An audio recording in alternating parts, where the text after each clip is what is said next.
कि जो 14 में इलेक्शन हुआ था, 14 से उससे भारी इलेक्शन अब किन होगा, भारी मतों से जीतेंगे, मान चलिए।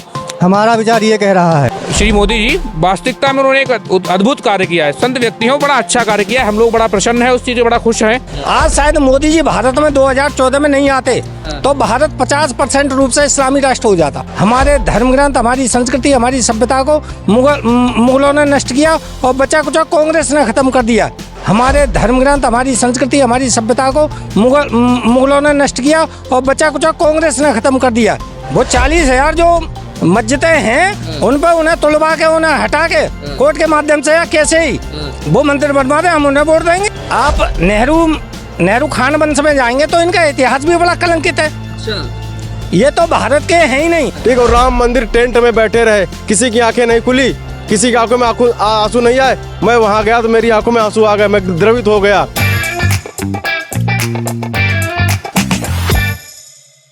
क्या नाम भैया आपका? दीपक कुमार अशोक। कहाँ से हैं दोस्त आप? हम यूपी से लखीमपुर से हैं जिला। लखीमपुर से आए। एक बात बताइए, क्या माहौल चल रहा है 24 का? 24 का बहुत बढ़िया चल रहा है माहौल, बहुत बढ़िया चल रहा है। 24 का माहौल आएगा?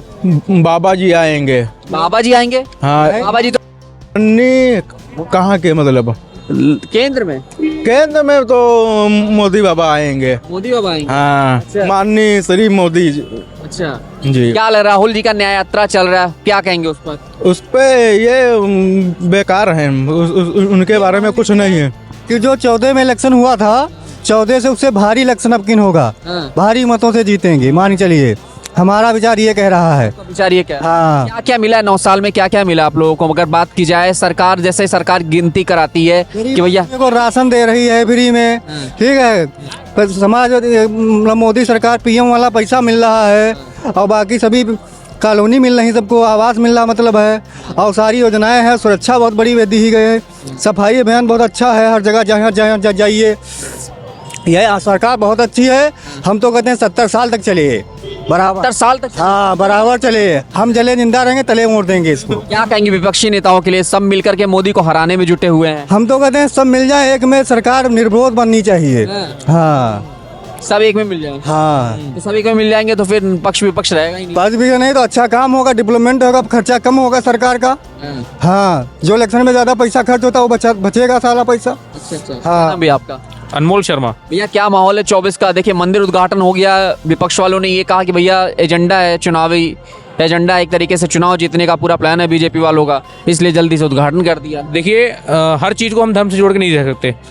भगवान श्री राम जो है वो कभी भी एक धर्म का एक केंद्र नहीं है, वो एक अच्छे मानव के इंसान में, एक मानवता के रूप में कैसे उन्होंने अपने आप को प्रभु श्री राम से वो मर्यादा पुरुषोत्तम श्री राम बने, उसका एक सफर है। उस सफर को हम लोगों ने कैसे जिया है। बाकी हमारे जो परम प्रधानमंत्री हमारे देश के माननीय मोदी जी, तो श्री मोदी जी वास्तविकता में उन्होंने एक अद्भुत कार्य किया है। संत व्यक्ति हो, बड़ा अच्छा कार्य किया है। हम लोग बड़ा प्रसन्न है उस चीज से, बड़ा खुश हैं। हम लोग चंदोसी नगर से आए हुए हैं। चंदोसी नगर कहाँ पे है? ये डिस्ट्रिक्ट संभल में पड़ता है, मुरादाबाद के पास में, नियरेस्ट संभल के है। बिल्कुल बड़ा बढ़िया है, बड़ा हम लोग प्रसन्न है, बड़ा मन से, अंतरात्मा से बड़ा खुश हैं। बड़ा अद्भुत कार्य हुआ है। 9 सालों में बेहतर हुआ है? जी जी जी, बहुत बेहतर, बहुत बेहतर, बहुत बेहतर हुआ है। मैं आपकी जी, आपने अभी प्रश्न किया कि ये चुनावी एजेंडा है, तो अभी मथुरा शेष है। मथुरा को ये विपक्ष वाले चुनावी एजेंडा बना सकते हैं, क्योंकि मथुरा में भी मुगल कालीन मस्जिद खड़ी हुई है, उसको भी मंदिर तोड़ के बनाई थी। वैसे तो मुगल काल में भारत में 40,000 मंदिरों को तोड़ के मस्जिदें बनाई।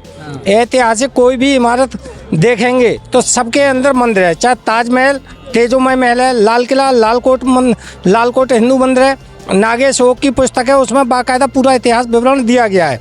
कुतुब मीनार, विष्णु स्तंभ है।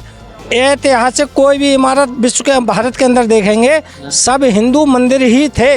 क्योंकि इन मुगलों को तो हिंदुओं को धर्मांतरण करने को, मारकाट करने से ही फुर्सत नहीं, तो किस समय इन्होंने ये इतनी बड़ी बड़ी इमारतें बना दी। ये सब कांग्रेस ने हिंदू इतिहास को दबा दिया, सारा मुस्लिम इतिहास पढ़ाया, सारा मुगल कालीन इतिहास पढ़ाया। हमारे धर्म ग्रंथ, हमारी संस्कृति, हमारी सभ्यता को मुगलों ने नष्ट किया और बचा कुचा कांग्रेस ने खत्म कर दिया। चाहे जम्मू कश्मीर हो, जम्मू कश्मीर में देश विभाजन के समय कितने हिंदू थे, आज कितने बचे हैं। पाकिस्तान में 21% हिंदू थे 1947 में, आज 1% बचे हैं। बांग्लादेश में कितने हिंदू थे, वहाँ भी 8% बचे हैं। भारत के अंदर मात्र 5% मुस्लिम थे, ये 20% हो गए। तो हम सेकुलर हैं या वो सेकुलर हैं। मुसलमानों का आस्था का केंद्र है, श्री राम हमारे आस्था का केंद्र है। इतिहास आप उठा के देख लीजिए जहाँ मुसलमान 20% होता है, दूसरी संस्कृतियाँ सभ्यताएं खत्म हो जाती है। विश्व के अंदर कहीं भी उठा के देख लीजिए, यूनान में रोमा मिट गए, जहाँ से बात है कि हस्ती मिटती नहीं हमारी। हमारा ही धर्म सनातन है जो कभी अंत नहीं है, सनातन जिसका कोई अंत नहीं है, इसलिए सनातन से शेष है। बाकी यूनान मिस्र रोम एक झटके में इस्लाम ने ख़त्म कर दिए। यानी ईरान आर्यन था, यानी आप मक्का मदीना को खोदेंगे तो वहाँ भी शिवलिंग निकलेगा, वहाँ भी हम ही निकलेंगे। तो आपका ये कहना है कि जितने मस्जिदें 40,000 से ज़्यादा मस्जिदें जो है उन सब में मंदिर था पहले? सब में मंदिर है, XYZ कहीं भी खोद के देख लिया जाए। हम हिंदू ही थे। ये तो 567 ईस्वी में मोहम्मद साहब का जन्म हुआ, उसके बाद में इस्लाम आया मक्का मदीना के बाद। उसके बाद में उन्होंने एक हाथ में तलवार एक हाथ में कुरान लेके और अपने इस्लाम का प्रचार किया। कुरान तो कहती है जो इस्लाम को नहीं मानता वह काफिर है, काफिरों का कत्ल करना अल्लाह का फरमान है। जब तक काफिर इस्लाम कबूल ना करे उसके जोड़ जोड़ पर चोट लगाओ, निश्चय अल्लाह वाला क्षमाशील और दयावान है। यानी स्वामी दयानंद सरस्वती का सत्यार्थ प्रकाश का 14वां समलास पढ़ लीजिए, उसमें ऊपर कुरान की आयत दी है, उसकी नीचे व्याख्या की है। यदि इनको इतनी दर्द है तो उनको चुनौती दे, कोर्ट में जाए। कुरान तो पूरा ही दूसरे धर्मावलंबियों को मानने का ही आदेश देती है। तो मैं चैलेंज कर सकता हूँ इस चीज़ का। हाँ, मैंने कुरान पढ़ी है स्वयं। आपने पढ़ी है? हाँ। तो ये जो जिस तरीके से विपक्ष वाले ये कहते हैं कि विपक्षी दल वैसे तो बोलता नहीं है, मुस्लिम समुदाय पे तो कुछ बोलता नहीं क्योंकि उनके वोट बैंक है वो। दूसरी बात अगर की जाए तो जिस तरीके से भी हाल ही में देखा जाए तो एएसआई ने अपना रिपोर्ट साझा किया है कि भैया यहाँ पर भी मंदिर ही था, क्लियर हो चुका है। अब काशी मथुरा का नंबर लगने वाला है ऐसा कहा जाए, लेकिन ओवैसी साहब ने कहा भैया कि क्या हर मस्जिद में मंदिर ही निकलेगा? ये एक तरीके से उन्होंने ये भी कहा कि एएसआई बिक चुकी है, कोर्ट बिक चुका है, सब सरकार ने खरीद लिया है। जब राम जन्मभूमि का एएसआई के द्वारा सर्वे हुआ तो के मोहम्मद उसके जो अध्यक्ष है एएसआई के, वो भी तो मुस्लिम थे। तब तो काफी बड़ा विरोध होता है, कहते हैं भैया वो भी बिके हुए हैं। ओवैसी तो कहेंगे ही, क्योंकि वो तो कट्टर एक जिहादी मानसिकता का मुस्लिम है। वो तो भारत में चाहता ही ना कि कभी यहाँ हिंदू मुस्लिम का सौहार्द बने। हम मुसलमानों के विरोधी नहीं है। अब्दुल करीम छागला बने, रसखान बने, मानुस तो भाई रसखान बसोमराज नंद के गांव ग्वारन, यानी उन्होंने भी भगवान कृष्ण की गाथा गाई है। तो हम कोई मुसलमानों के विरोध नहीं है। जो देशभक्त मुसलमान है वो हमारा भाई है। जिनकी आत्मा शरीर यहाँ रहता है, आत्मा पाकिस्तान या मक्का मदीना में रहती है, वो हमारा दुश्मन है। हाँ। चलिए एक बात बता, आपने तो पूरी हिस्ट्री खोल दी, मुझे लग रहा है काफ़ी चीज़ें इन्होंने बताई है एग्जैक्ट तरीके से। लेकिन मैं आपसे अगर पूछूं 24 का जो माहौल है क्या लग रहा है? मंदिर को लेकर के लोगों ने बताया कि चुनावी एजेंडा है, बीजेपी ने इसीलिए रामलला का प्राण प्रतिष्ठा जल्दी से कर दिया है। कोई चुनावी एजेंडा नहीं है। ये तो आप वेद शास्त्र जितने ऐतिहासिक हमारे ग्रंथ हैं हिंदू धर्म के, सब में भगवान, सब में लिखा हुआ है कि भगवान राम का जन्म अयोध्या में ही हुआ। तो ऐतिहासिक मुद्दा क्या है? यहाँ तो मंदिर बनना ही था। तो इसमें चुनावी एजेंडा क्या है? उन्हें चुनावी एजेंडा दिखाई दे रहा है। तो भारत में 40,000 ऐतिहासिक इमारतें पड़ी हैं, उनको वो मुद्दा बना ले, वो वोट लेना, हम हिंदू वोट दे देंगे। राहुल गांधी आए और कहे कि कृष्ण जन्मभूमि वो काम करे, दिखाए, हम वोट देने, हम उन्हें वोट दे देंगे। अच्छा, वो 40,000 जो मस्जिदें हैं उन पर उन्हें तुलवा के, उन्हें हटा के कोर्ट के माध्यम से या कैसे ही वो मंदिर बनवा दे, हम उन्हें वोट देंगे। पैरवी तो करे वो पैरवी तो करें। अच्छा, लेकिन एक बात बताइए, ये तो कह रहे हैं कि 40,000 जो मस्जिदें हैं जो पहले से बनाई गई थी उस पर तो कांग्रेस वाले तो कुछ बोलते नहीं है। विपक्षी दल भी कहता है भैया ये तो मतलब बीजेपी मुस्लिम हिंदू करके वोट ले रही है, बस ऐसा कुछ है नहीं। ऐसा कांग्रेस का जो इतिहास है, ये ह्यूम ने 1885 में स्थापना की, वो अंग्रेज था। जब एक पार्टी की स्थापना ही विदेशी शासक ने की तो वो उनकी मानसिकता कैसे हिंदुस्तानी हो सकती है? उनकी मानसिकता ही विदेशी है।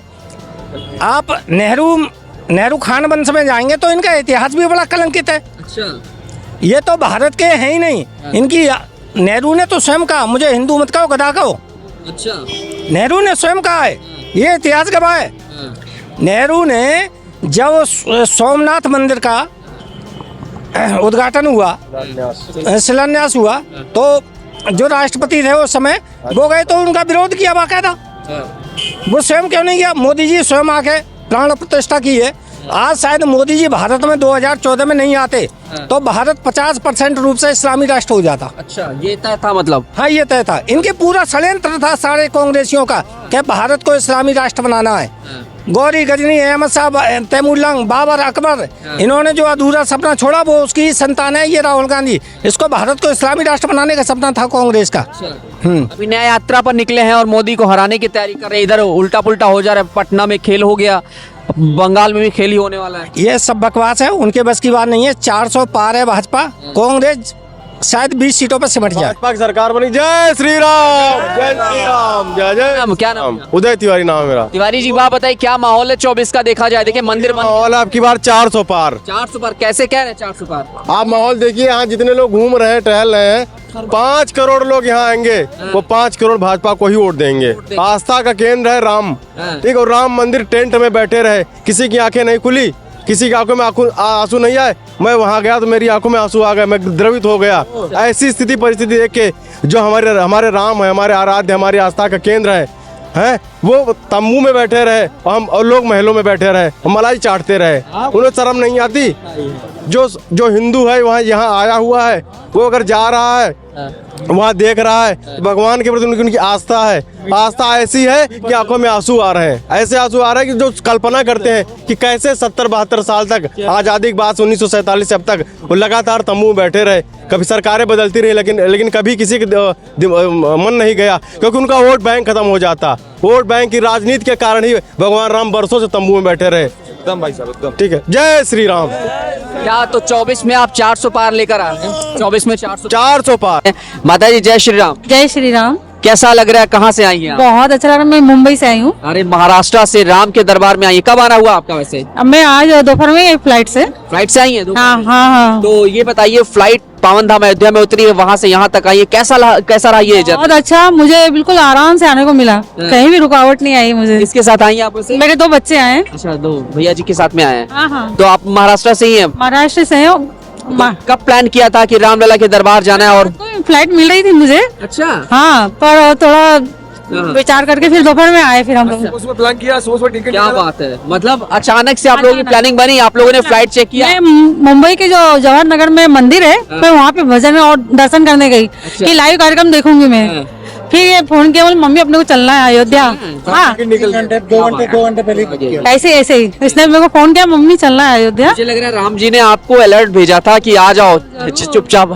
2 हफ्ते पहले हम हम्पी भी गए थे। 2-3 हफ्ते पहले वहाँ पे हनुमान जी का जन्म स्थान है। पता नहीं हम यहाँ पे कैसे, मतलब ये कल्पनीय एक तरीके से कहा जाए तो आप सोच नहीं सकते कि शायद अचानक से कैसे, क्योंकि लोग बहुत दिनों से आने की इसमें लगे। हमारे जो मंदिर है ना वहाँ पर मुंबई में जहाँ रहते हैं, तो उसमें मैं देखूंगी मैं। पर इसने फोन किया, बोले मम्मी अयोध्या चलना है। तुरंत उसे निकाला टिकट और मैं इधर आ। दर्शन हो गया आपका? नहीं, अभी जाना, कल करेंगे ना? नहीं अब देखते अभी आप भी मिले तो थोड़ा सा आज का प्रोग्राम था। ठीक है। तो अभी ये बताइए कैसा लग रहा है पावन धाम अयोध्या में? देखिए दिवाली मनाई जा रही है, 22 तारीख की एक दिवाली तय हो गई है हर साल। लग रही है, मैं बता नहीं सकती हूँ। मैं ना हम्पी में गई थी, वो कटिंग करके रखी थी पेपर की मैंने, तो वो अयोध्या की थी। अरे दिखाने दे, उनको लगेगा कि मैं कितनी भावुक हूँ, मतलब इस राम मंदिर के लिए।